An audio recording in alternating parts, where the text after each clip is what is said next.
Hi gang, Brody here with Brody's Garage episode 9.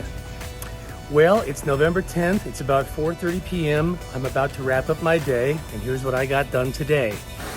So we started by drilling out the spot welds for the jack pads, and here's what those look like removed. Beautiful. Then I had to grind down the lip on this leaf spring hanger to clear the rods, and then we started mounting the subframe connectors. Unfortunately, when you get to the front and push it all the way up to the floorboard, there's this gigantic gap.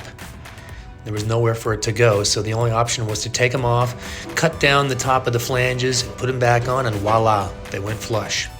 Then it was on to mounting the rear coilover shock crossmember. Unfortunately, there was nothing in the instructions about these brackets here, so I assumed that they were reinforcement plates to go on the top in the trunk. That's what I did.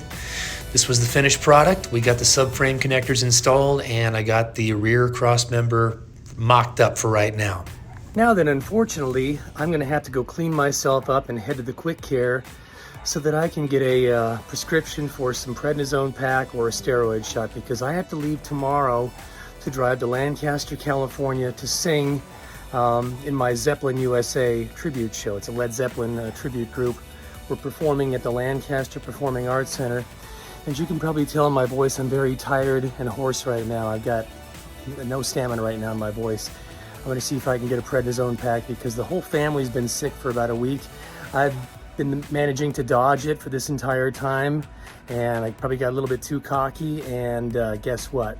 Yesterday I started feeling sick. So anyway, I'm gonna bid you all a farewell right now, and hopefully when I get back from Lancaster, we'll continue on the Nova. We'll get the crossmember and the coilover shocks and hopefully the rear end in, and then who knows what. Until then, take care.